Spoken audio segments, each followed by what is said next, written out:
अस्सलामुअलैकुम दोस्तों, मेरा नाम आतिका मलिक है और एक बार फिर से आप सबका खुशामदीद है आपके अपने यूट्यूब चैनल आओ सीखे विद आतिका पे।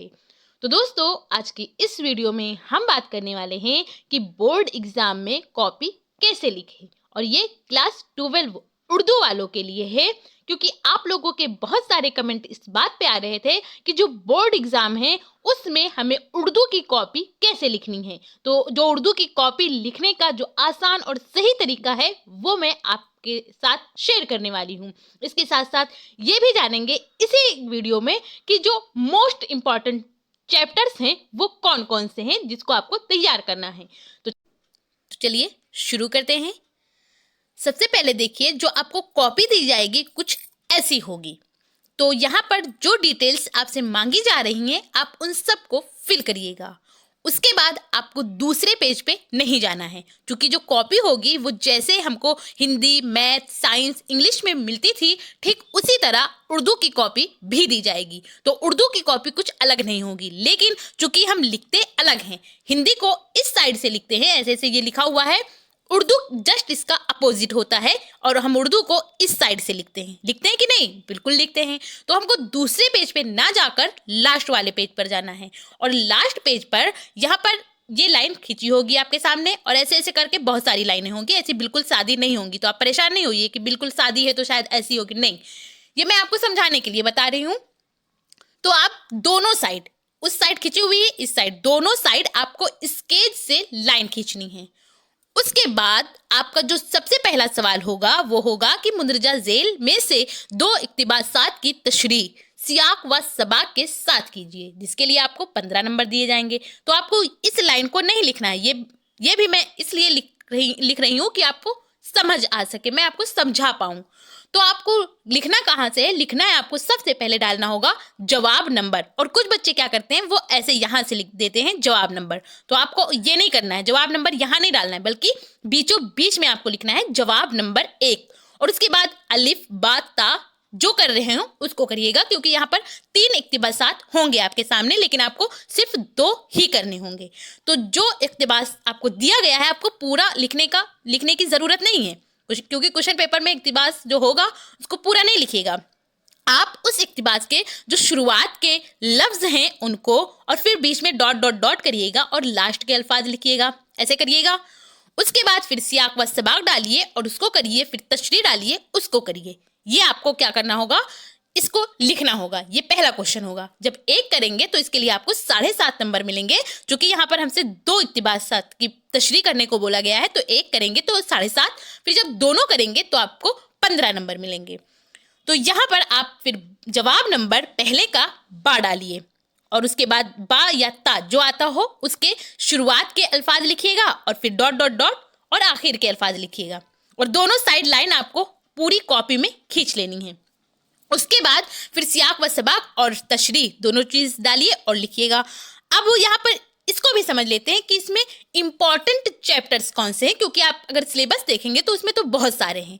तो आप सबके खुलासा जरूर देख लीजिएगा, क्योंकि मैंने खुलासा कराया हुआ, लेकिन एग्जाम में आपको खुलासा यहाँ से नहीं पूछा जाएगा, खुलासा पूछा जाएगा वो अलग से। लेकिन जब आप खुलासा पढ़ेंगे तो आपको स्टोरी समझ में आएगी कि ये किस कहानी का हिस्सा है। इससे आप सियाक व सबाक बहुत आसानी से बना पाएंगे।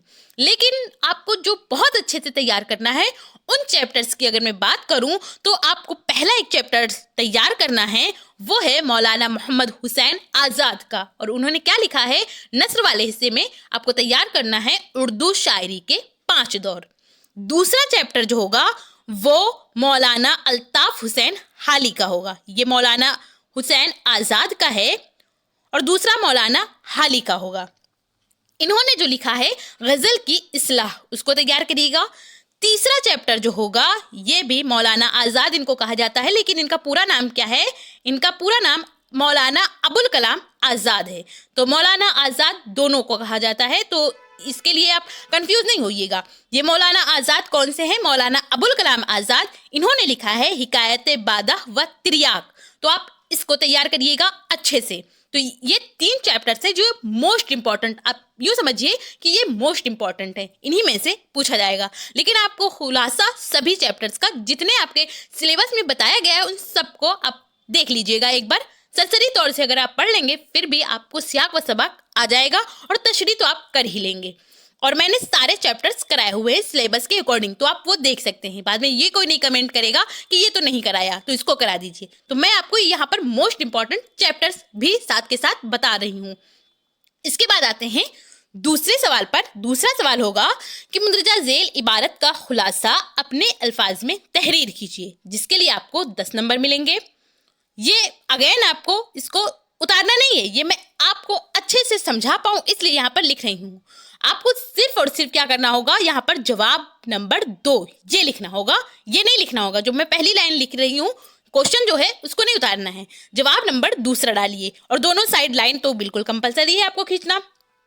और यहाँ पर ये जो खुलासा करना होगा ये गैर दरसी होगा, यानी ये आपके बुक आपके सिलेबस का हिस्सा नहीं होगा। अलग से कोई चीज़ आपको, कोई इबारत, कोई इक्तिबास दिया जाएगा और उसका खुलासा बोला जाएगा कि आप अपने अल्फाज में तहरीर कीजिए। इसका मतलब कि इसको आपको और आसान लफ्जों में लिखना है। तो यहाँ पर आप सेम उसी तरह करिएगा कि शुरुआत के जो अल्फाज हैं उनको लिखिएगा और फिर डॉट डॉट डॉट और लास्ट के अल्फाज लिखिएगा। उसके बाद खुलासा हेडिंग डालकर खुलासा कर दीजिएगा। इसके बाद आते हैं फिर तीसरे सवाल पर। तीसरा सवाल होगा कि मुंदरजा झेल में से 5 अशआर की तशरीह कीजिए, जिसके लिए आपको 15 नंबर मिलेंगे। तो आप जवाब नंबर तीसरा बीचों बीच में डालिएगा। उसके बाद आपको क्या करना है, जो शेर हैं, ये गजल का हिस्सा है, तो जो शेर हैं उनके शुरुआत के लफ्ज ऐसे लिखिएगा डॉट डॉट डॉट और आखिर के लफ्ज लिखिएगा। दोनों साइड लाइन तो खींचनी ही है। और फिर उसके बाद आपको यहाँ पर हवाला नहीं, सिर्फ तशरीह करने के लिए बोला जाएगा, तो सिर्फ तशरीह करिएगा। और इसमें अगर मैं बात करूँ कौन से हैं जो मोस्ट इंपॉर्टेंट हैं इस टॉपिक से, तो इसमें कौन से चैप्टर्स हैं, क्योंकि सिलेबस में तो बहुत सारे चैप्टर्स हैं इस टॉपिक से, तो आपको तैयार करना होगा। वो होगा, पहला एक नाम है ख्वाजा मीर दर्द का, तो आप इनको तैयार करिएगा, इनके जो गज़ल हैं। दूसरा एक तैयार करिएगा मीर तकी मीर का, इसका मीर तकी मीर का। तीसरा तैयार करिएगा मिर्ज़ा असदुल्ला खां गालिब का। और चौथा एक और तैयार करिएगा फ़ानी बदायूनी का। ये 4 लोगों के आप गज़ल को अच्छे से तैयार करिएगा, इंशाल्लाह इसी से आएगा। इसके बाद फिर आता है हमारा अगला क्वेश्चन, क्वेश्चन नंबर चौथा क्वेश्चन होगा कि दर्जा झेल में से किसी एक की तशरीह ज़रूरी हवालों के साथ कीजिए, जिसके लिए आपको 10 नंबर मिलेंगे। और ये जो होगा ये नज़्म का हिस्सा होगा, क्योंकि नज़्म में ही हमसे क्या पूछा जाता है, नज़्म से हमें नज़्म जो होता है उसमें हमको हवाला करना होता है, और जो नस्र का हिस्सा होता है वहाँ पर हमें सियाक व सबाक लिखना होता है। लेकिन चीज़ें एक ही जैसी होती है कि ये कहाँ से लिया गया है, किस चीज़ का हिस्सा है, किस टॉपिक का, इसको लिखा किसने है, यही सारी बातें होती हैं। तो आप यहाँ पर जो ये हवाला होगा ये नज़्म का हिस्सा होगा। तो जवाब नंबर चौथा डालिएगा बीचों बीच में। उसके बाद यहाँ पर 2 आपको दिए जाएंगे नज़्म, लेकिन आपको बोला जाएगा कि किसी एक की तशरीह करिए। तो आप कौन से चैप्टर्स इनमें तैयार करना है, आपको अच्छे से याद करना है जो इम्पोर्टेंट हैं। तो जो नज़्म का हिस्सा है वो, उसमें नज़्म का ही पार्ट होता है मसनवी। क्या होता है? मसनवी। ये अपनी अलग खुसूसियात के बिना पर हम इसको मसनवी कहते हैं, लेकिन ये हिस्सा किसका होता है, ये नज़्म का ही हिस्सा होता है। तो मसनवी एक है साक़ी नामा, उसको तैयार करिएगा। मसनवी क्या है? साक़ी नामा, जो कि अल्लामा इकबाल का है। दूसरी एक मसनवी है साज़े हयात। क्या है? साज़े हयात। और ये किसने लिखा? ये अली सरदार जाफरी ने लिखा। तो इन 2 मसनवी को आप तैयार करिएगा नज़्म के हिस्से में। और एक कसीदा है, जो कसीदा मिर्ज़ा असदुल्ला खां गालिब ने लिखा, उसको तैयार करिएगा। और मरसिया मीर अनीस का तैयार करिएगा, क्योंकि कसीदा, मरसिया, मसनवी ये सब नज़्म के ही हिस्सा होते हैं। इसके बाद आता है हमारा अगला सवाल, सवाल नंबर 5वां। इसमें पूछा जाएगा कि दर्जा झेल असनाफ़े अदब में से 2 पर मुख्तसर नोट लिखिए। अब यहाँ पर अगर 2 पर पूछा जाएगा तो हम थोड़ा शॉर्ट लिखेंगे, और कभी कभी 1 पर पूछा जाता है तब हम क्या करेंगे कि किसी पर नोट लिखिए। तब ये मुख्तसर लफ्ज़ नहीं होता है, सिर्फ इतना होता है कि मुंदरजा झेल असनाफ़े अदब में नोट लिखिए, सिर्फ नोट, मुख्तसर नहीं होगा ना 2 होगा, और कभी 2 पर होगा। तो हम क्वेश्चन को अच्छे से पढ़ेंगे कि हमसे पूछ क्या रहा है। तो इसमें कई नाम आपसे दिए जाएंगे, तो जिसके लिए आपको 10 नंबर मिलेंगे। तो आप जवाब नंबर 5 बीचों बीच में डालिएगा। उसके बाद आपको क्या करना है, असनाफ़े अदब। अब चूंकि बहुत सारे असनाफ़े अदब हैं, असनाफ़े नस्र है, असनाफ़े शायरी है, तो आप किन का याद करिएगा।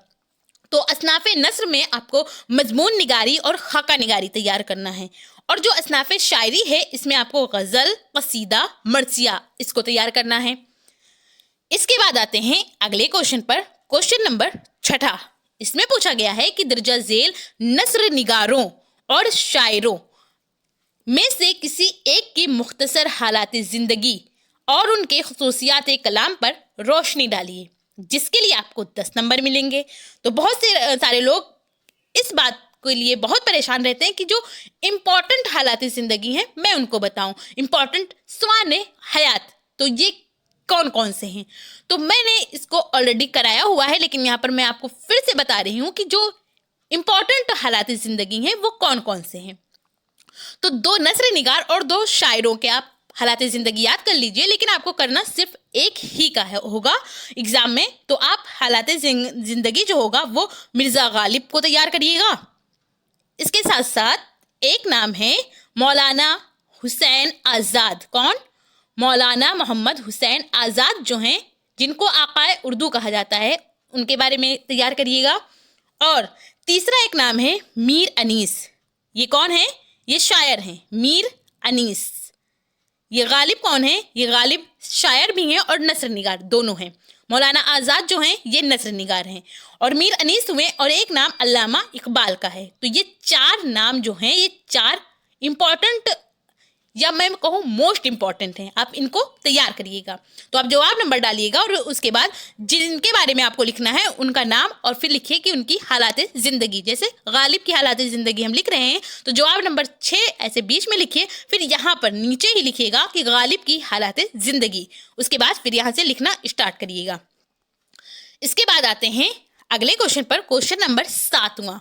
इसमें पूछा जाएगा सनाए व बदाए में से किसी 2 पर मिसालों के साथ नोट लिखिए, जिसके लिए आपको 10 नंबर मिलेंगे। तो सनाए व बदाए भी बहुत सारे होते हैं। तो सनाए व बदाए में आप एक नाम तशबीह याद करिएगा। क्या याद करना है आपको? तशबीह किसे कहते हैं, अच्छे से देखिएगा। इसके साथ साथ आप तशबीह के साथ इस्तिआरा, तस्बीह और इस्तिआरा में बहुत थोड़ा सा ही डिफरेंस होता है, मैंने आपको बताया भी है। इसको, इन दोनों को तैयार करिए। इसके साथ साथ तलमीह किसे कहते हैं?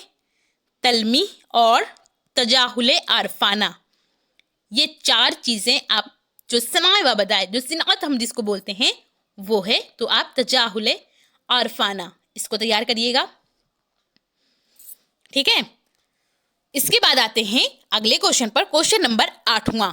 इसमें होगा कि मुंदरजा झेल मारूजी सवालात, ये जो ऑब्जेक्टिव टाइप क्वेश्चन है उनका आपको सही जवाब का इंतखाब करना है, जिसके लिए आपको 10 नंबर मिलेंगे। तो ये भी मैंने आपको कराया है, जो इंपॉर्टेंट एमसीक्यूज हैं उनको जो कराया है वहीं से क्वेश्चन आएंगे। या यहाँ पर आपको ऑप्शन भी दिया जाएगा कि ये जो 8वां सवाल है जिसमें 10 मारूजी सवाल होंगे उसको करिएगा तो 10 नंबर मिलेंगे। या फिर आप 5 जो हैं क्या करना है, मुहावरों और कहावतों में से 5 को, सिर्फ 5 को ही इस तरह अपने जुमलों में इस्तेमाल कीजिए कि उनका मफहूम वाज़े हो जाए। तो या फिर ये आप मुहावरा करिएगा या फिर आप जो मारूजी सवालात हैं उनको करिएगा, दोनों जो भी कोई एक ही करना है, जिसके लिए आपको 10 नंबर मिलेंगे। तो जो आपको इजी लगे आप वो करिए। मैंने मुहावरा भी कराया हुआ है और मारूजी सवालात भी कराए हैं। इसके बाद फिर आता है हमारा ये आखिरी क्वेश्चन होगा, क्वेश्चन नंबर 9। इसमें पूछा जाएगा कि मुंदरजा झेल उन्वानात, ये उन्वानात जो होता है ये उन्वान की जमा है। उन्वान कहते हैं टॉपिक को, और टॉपिक का ही जमा, यानी बहुत सारे उन्वान दिए जाएंगे, 5 से 6 उन्वान होंगे, जिनमें से आपको किसी एक पर मजमून लिखना होगा। मजमून जिसे हम इंग्लिश में क्या बोलते हैं, एस्से बोलते हैं, और इसी को हिंदी में निबंध कहते हैं। तो जिसके लिए आपको 10 नंबर मिलेंगे। तो आप जवाब नंबर 9 डालिएगा बीच में, और इधर दोनों साइड आपको हर पेज पर लाइन खींचनी है। उसके बाद आपको मजमून लिखना है। अब यहाँ पर आप लोग सोच रहे होंगे कि जो इम्पोर्टेंट मजमून हैं जो आ सकते हैं तो वो कौन से हैं, मैं वो आपको भी बता रही हूँ। तो जो इम्पोर्टेंट मजमून है वो एक नाम है तालीम निस्वा। क्या नाम है? तालीम निस्वा, यानी लड़कियों की तालीम। दूसरा तैयार करिएगा वालिदैन के हुकूक, ये मैं मोस्ट इम्पॉर्टेंट जो मजमून है वो आपको बता रही हूँ, वालिदैन के हुकूक। ये हुआ दूसरा। तीसरा जो होगा वो होगा कि सफाई की अहमियत। क्या होगा? सफाई की अहमियत। इसके साथ साथ जो चौथा और लास्ट आपको याद करना होगा वो होगा साइंस के, क्या होगा? साइंस के कारनामे या फिर साइंस के करिश्मे। दोनों तरह से पूछे जा सकते हैं, तो ये एक ही बात है। तो ये 4 जो इंपॉर्टेंट मजमून है ये आपके एग्जाम में पूछे जा सकते हैं 5 तारीख को, जो कि आपका एग्जाम जो है 5 तारीख को है। तो इसको आप लिखिएगा 2 पेज में। तो इस तरह आज की इस वीडियो में हम लोगों ने जाना कि जो क्लास 12 वाले हैं यानी इंटर वाले हैं, उनको उर्दू की कॉपी, बोर्ड की कॉपी कैसे लिखनी है, उसका लिखने का सही और आसान तरीका है क्या। इसके साथ साथ ये भी जाना कि जो इम्पोर्टेंट चैप्टर्स हैं वो कौन कौन से हैं, क्योंकि अगर आप सिलेबस देखेंगे तो उसमें बहुत सारे टॉपिक बताए गए हैं। तो उनमें जो इम्पोर्टेंट, अगर मैं बात करूं मोस्ट इम्पॉर्टेंट कौन है, कौन कौन से चैप्टर्स हैं, तो वो भी मैंने आपको बताया हुआ है। तो आज की बात करूं तो आज 28 फरवरी है। कितनी तारीख है? आज 28 फरवरी है और आपका एग्जाम होना है 5 मार्च को। तो आप टाइम बहुत कम है, तो इतने कम टाइम में आप इन चैप्टर्स को पढ़िएगा, इंशाल्लाह आप बहुत अच्छा करके आएंगे। और फिर जब आप एग्जाम देकर आइए तो उसके बाद आप अपना क्वेश्चन पेपर मेरे इंस्टाग्राम हैंडल पर ज़रूर सेंड करिए, जिससे मुझे पता चले कि कौन कौन से क्वेश्चन जो हैं जो मैंने बताए उनमें से आए और कौन कौन से क्वेश्चन ऐसे हैं जो नए हैं। क्योंकि मैं इंटर वालों का पहली बार ये करा रही हूँ। इससे पहले पिछले साल मैंने पहली बार हाई स्कूल वालों की तैयारी कराई थी और उसमें बहुत सारा अच्छा रिजल्ट आप लोग लेकर आए थे। तो इंटर वालों का ये फर्स्ट टाइम है। तो अब आप बताइएगा अपना रिव्यू कि आपका कितना हेल्पफुल रहा, ये जो मैं आपको चैप्टर्स करा रही थी, जो आपको मैंने इंपॉर्टेंट बताया, ये सब आप अपना फीडबैक ज़रूर कमेंट में लिखिएगा जब आप एग्ज़ाम देकर आए उसके बाद। आई होप आपको ये चीज़ें पसंद आई हो और आपके लिए ये वीडियो यूज़फुल भी हो। अगर पसंद आई हो तो आप इसे लाइक करिए और अगर चैनल पर पहली बार आए हैं तो चैनल को सब्सक्राइब कर बेल आइकन को ज़रूर प्रेस कर लें। और जो भी दोस्त आपके इंटर में हैं और उन्होंने ऑप्शनल सब्जेक्ट अगर उर्दू लिया हुआ है तो उन तक इसको शेयर कीजिए। और आपको ये वीडियो कैसी लगी अपना फीडबैक हमें कमेंट के ज़रिए ज़रूर बताइए। Thank you. हमेशा खुश रहिए।